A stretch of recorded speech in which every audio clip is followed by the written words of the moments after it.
During a recent public appearance, Pope Francis comforted a boy whose dog had just died, saying, quote, "One day we will see our animals again in eternity. Paradise is open to all of God's creatures," end quote. In 1990, Pope John Paul II said animals have souls, but then Pope Benedict gave a 2008 sermon that seemed to say the opposite. So let's clear up this papal perplexity, Pastor John. What do you say? Do pets go to heaven? Let me say something about the Pope's words first. The Pope's plural. They're all partly ambiguous. Paradise is open to all God's creatures. Does he mean they will all be there? I doubt it, because the devil's not going to be there, and he's a creature. So that's not open to all God's creatures. What does that mean? He seemed to settle it when he says, we will see our animals again in eternity. I'm not sure what see means there, really. Some ambiguity there. Animals have souls.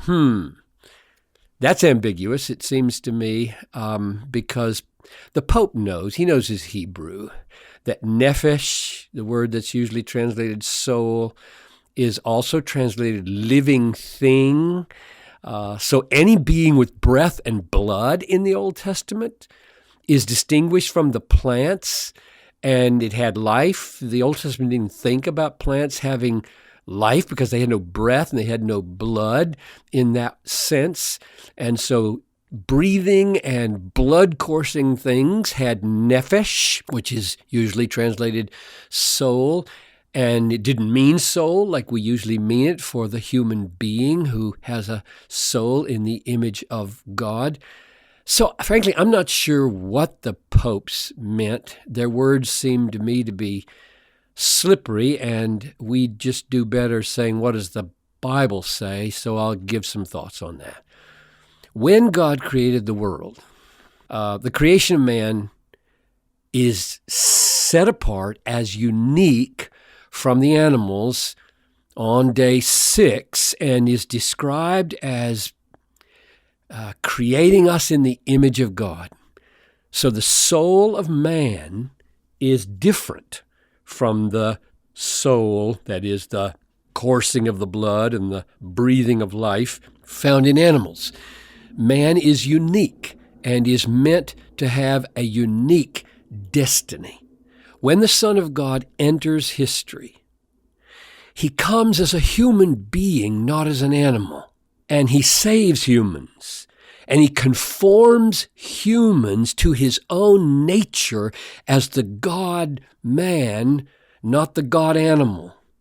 So by creation and redemption, so the words from Genesis at the beginning, the words of incarnation, God confers on man the unique standing as created in his image and redeemed into God's very family by making Christ the elder brother of this single race of beings called humans. So I really want to emphasize the utter distinction between humans and animals, like the Bible does. Animals, different from us, are conceived in the Bible of not having unique capacities that make them have a personal relationship with God. They can't have it the way we have it. You can hear this in Psalm 32:9. Be not like a horse or a mule, which don't have understanding, which must be curbed with bit and bridle. In other words, when the psalmist wants to illustrate the loss of a distinctive thinking capacity of the human being, he uses animals as the illustration. They don't have it. Animals are unlike man in that they simply perish, and that's that, according to the Bible. There's no thought of them being in the realm of the dead, in Sheol, like humans, with some future in the same way that man is. There was always the sense in the Old Testament, even the Old Testament that didn't have the clearest vision of eternal life. There was always the impulse in biblical faith, Old and New Testament, that man would not merely perish, but would have a future beyond life here. But beasts, they simply perish. Psalm 42:12, Ecclesiastes 3:19. So the animals, all of them, are seen in relation to man as what? As food. This is amazing. I just read this in my devotions. That's why I thought of it. This is a crucial evidence of the different place that animals have in God's creation. In Genesis 9, here's what God says to Noah after the flood. The fear of you and the dread of you shall be upon every beast of the earth and upon every bird of the heavens and upon all that creeps on the ground and all the fish of the sea. Into your hand they are delivered. Every moving thing that lives shall be food for you. That's what? Every living thing is food for you. I mean, could you say it any clearer? You are in two absolutely distinct categories. One is in the image of God, and the other is eaten by things that are in the image of God. And he says, and as I gave you the green plants, I now give you everything for food. So in God's mind, there's man and there's everything else that lives. There is man and there's food for man. It's hard to be sentimental about this. It is an absolute qualitative distinction between man and animal. So, if there is any possibility that animals will be in eternity, in the new heavens and the new earth, it's not based on their being like us, or having a soul, or being cute, or lovable, or in the same category that we are. Man is unique. Man is in the image of God. Man is the focus of salvation through the God-man, Jesus Christ. So the likelihood that animals will be in the age to come, and I think it is a likelihood, is based on Isaiah 11 and Isaiah 65. It goes like this. Count these animals as I say them. The wolf shall dwell with the lamb, and the leopard shall lie down with the young goat, and the calf and the lion and the fatted calf together. And the little child shall lead them, the cow and the bear shall graze. Their young shall lie down together, and the lion shall eat straw like an ox. The nursing child shall play upon the hole of the cobra, and the weaned child shall put his hand on the adder's den. They shall not hurt or destroy in all my holy mountain, for the earth shall be full of the knowledge of the glory of the Lord as the waters cover the sea. It's Isaiah 11. Here's Isaiah 65. The wolf and the lamb shall graze together. The lion shall eat straw like an ox, and dust shall be the serpent's food. Oh my.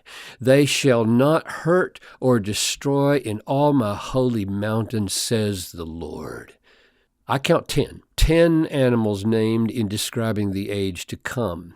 Now, you might take all that as symbolical pictures of peace, but it seems to me a very odd way of talking if you don't mean it literally. No animals are going to be there, but let's use animals to illustrate human peace. I think that's weird. No, it looks to me like they're really going to be there. The reason I take those texts so seriously is that when I ask a couple of questions, I give a certain answer. Here's the question. Did God create a group of beings only to destroy them in the end? A whole group, like animals. Let's have animals for history and no animals for eternity. I doubt it. Did he create amazing diversity in the animal realm only to simplify everything by getting rid of all that diversity in the age to come so that you have stunning, amazed worship at God's diversity in creation in history, but you don't have it in the age to come? That's all gone. I doubt that.